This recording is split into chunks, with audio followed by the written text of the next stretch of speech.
ವೀಕ್ಷಕರಿಗೆಲ್ಲ ನಮಸ್ಕಾರ. Welcome to my YouTube channel. Bigg Boss ಮನೆಯಲ್ಲಿ ಪ್ರತಿ ವಾರದ ಟಾಸ್ಕ್ಗಳ ಮೇಲೆ ಮತ್ತು ಅವರ ವ್ಯಕ್ತಿತ್ವದ ಆಧಾರದ ಮೇಲೆ ಈ ವಾರ ಯಾರು ಉತ್ತಮ ಯಾರು ಕಳಪೆ ಅಂತ ನೀಡಲಾಗುತ್ತೆ. ಅದೇ ರೀತಿ ಈ ವಾರದ ಉತ್ತಮ ಹಾಗೂ ಕಳಪೆ ಯಾರು ಅಂತ ಈ ವಿಡಿಯೋ ಮೂಲಕ ತಿಳಿಸ್ತೀನಿ. ಈ ವಿಡಿಯೋನ ಸ್ಕಿಪ್ ಮಾಡದೆ ಕೊನೆವರೆಗೂ ನೋಡಿ. ಇನ್ನು ಕಳೆದ ವಾರ ಮಾಡೋರು ಕ್ಯಾಪ್ಟನ್ ಆಗಿದ್ರು. ಹಾಗೇನೆ ನಿನ್ನೆ ಆಡಿದಂಥ ಟಾಸ್ಕಲ್ಲಿ ಗೆದ್ದು ಮುಂದಿನ ವಾರಕ್ಕೆ ರಘು ಅವರು ಕ್ಯಾಪ್ಟನ್ ಆಗಿ ಆಯ್ಕೆ ಆಗಿದ್ದಾರೆ. ಇನ್ನು ಈ ವಾರದ ಟಾಸ್ಕ್ಗಳನ್ನ ಆಡೋದಕ್ಕೆ ಮನೆ 2 ತಂಡವಾಗಿ ಭಾಗವಾಗಿತ್ತು. ಇನ್ನು ಬಿಗ್ ಬಾಸ್ ಮನೆಯಲ್ಲಿ ವೈಲ್ಡ್ ಕಾರ್ಡ್ ಎಂಟ್ರಿಯಾಗಿ ಕೊಟ್ಟಂತ ರಘು ಅವರು ಮೊದಲನೇ ವಾರ ಕ್ಯಾಪ್ಟನ್ ಆಗಿದ್ರು. ಹಾಗೇನೆ ಈಗ ಟಾಸ್ಕ್ ಆಡಿ ತುಂಬಾನೇ ಚೆನ್ನಾಗಿ ಅದ್ದೂರಿಯಾಗಿ 2ನೇ ಬಾರಿ ಕೂಡ ಕ್ಯಾಪ್ಟನ್ ಆಗಿದ್ದಾರೆ. ಹಾಗಾದ್ರೆ ಈ ವಾರದ ಉತ್ತಮ ಯಾರಿಗೆ ಸಿಕ್ಕಿದೆ ಅಂತ ನೋಡೋದಾದ್ರೆ, ಬಿಗ್ ಬಾಸ್ ಮನೆಯಲ್ಲಿ ತಮ್ಮನ್ನ ತಾವು ತೊಡಗಿಸ್ಕೊಂಡು ಎಲ್ಲ ಟಾಸ್ಕ್ ಆಗಿರ್ಬೋದು, ಪ್ರತಿಯೊಂದು ಕೆಲಸದಲ್ಲಾಗಿರ್ಬೋದು, ಯಾರೇ ಕಾಟ ಕೊಟ್ಟರು ಕೂಡ ತುಂಬಾನೇ ಸಹಿಸ್ಕೊಂಡ್ರು ಕೂಡ ಅದರಲ್ಲೂ ಗಿಲ್ಲಿ ಕೊಡುವಂಥ ಕಾಟವನ್ನು ಸಹಿಸ್ಕೊಂಡು ರಘು ಅವರು ಈ ವಾರದ ಉತ್ತಮವನ್ನು ಪಡೆದಿದ್ದಾರೆ ಅನ್ನೋ ಮಾಹಿತಿ ಇದೆ.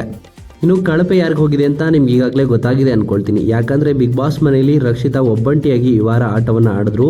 ಯಾಕಂದ್ರೆ ರಕ್ಷಿತಾ ತಂಡವಾಗಿದ್ರು ಕೂಡ ತಂಡದಲ್ಲಿ ಯಾರೂ ಕೂಡ ರಕ್ಷಿತಾಗೆ ಸಪೋರ್ಟ್ ಮಾಡಲಿಲ್ಲ.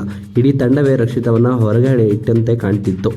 ನಾಮಿನೇಷನ್ಲಿ ಸೇಫ್ ಯಾರನ್ನ ಮಾಡಬೇಕು ಅನ್ನೋ ವಿಷಯದಲ್ಲೂ ಕೂಡ ರಕ್ಷಿತಾ ಒಬ್ಬಂಟಿಯಾಗಿಯೇ ನಿರ್ಧಾರವನ್ನು ತೆಗೆದುಕೊಂಡ್ರು. ಆ ನಿರ್ಧಾರದಂತೆ ಎಲ್ಲರೂ ಕೂಡ ಒಪ್ಪಿಕೊಂಡ್ರು. ಅದೇ ಕಾರಣಕ್ಕೆ ಈಗ ಆ ತಂಡ ಎಲ್ಲರೂ ಸೇರಿ ಈಗ ರಕ್ಷಿತಾಳನ್ನು ಟಾರ್ಗೆಟ್ ಮಾಡಿ ಕಳಪೆಯನ್ನು ಕೊಟ್ಟಿದೆ. ಈ ರೀತಿಯಾದ ಮಾಹಿತಿ ನಮಗೆ ಸಿಕ್ಕಿರುವಂಥದ್ದು. ಉತ್ತಮ ಬಂದು ರಘು ಅವ್ರಿಗೆ ಸಿಕ್ಕಿದೆ, ಇನ್ನು ಕಳಪೆ ಬಂದು ರಕ್ಷಿತಾ ಅವ್ರಿಗೆ ಕೊಟ್ಟಿದ್ದಾರೆ ಅನ್ನೋ ಮಾಹಿತಿ ಇದೆ. ಇನ್ನು ರಕ್ಷಿತ್ ಅವ್ರಿಗೆ ಕಳಪೆ ಕೊಟ್ಟಿರೋದು ಸರಿನಾ ತಪ್ಪಾ ಅಂತ ಕಮೆಂಟ್ ಮಾಡಿ. ನಿಮ್ಮ ಪ್ರಕಾರ ಬಿಗ್ ಬಾಸ್ ಮನೆಯಲ್ಲಿ ಈ ವಾರ ಉತ್ತಮ ಹಾಗೂ ಕಳಪೆ ಯಾರಿಗೆ ಸಿಗಬೇಕಿತ್ತು ಅಂತ ನಿಮ್ಮ ಅನಿಸಿಕೆಯನ್ನು ಕಮೆಂಟ್ ಮೂಲಕ ಕಮೆಂಟ್ ಮಾಡಿ ತಿಳಿಸಿ. ಇನ್ನು ಈ ವಿಡಿಯೋ ಇಷ್ಟ ಆಯಿತು ಅಂದರೆ ಲೈಕ್ ಮಾಡಿ. ಬಿಗ್ ಬಾಸ್ ಕನ್ನಡ ಸೀಸನ್ 2 ಮತ್ತಷ್ಟು ಹೆಚ್ಚಿನ ವಿಡಿಯೋಗಳಿಗಾಗಿ ನಮ್ಮ ಚಾನಲ್ಗೆ ಸಬ್ಸ್ಕ್ರೈಬ್ ಮಾಡಿ.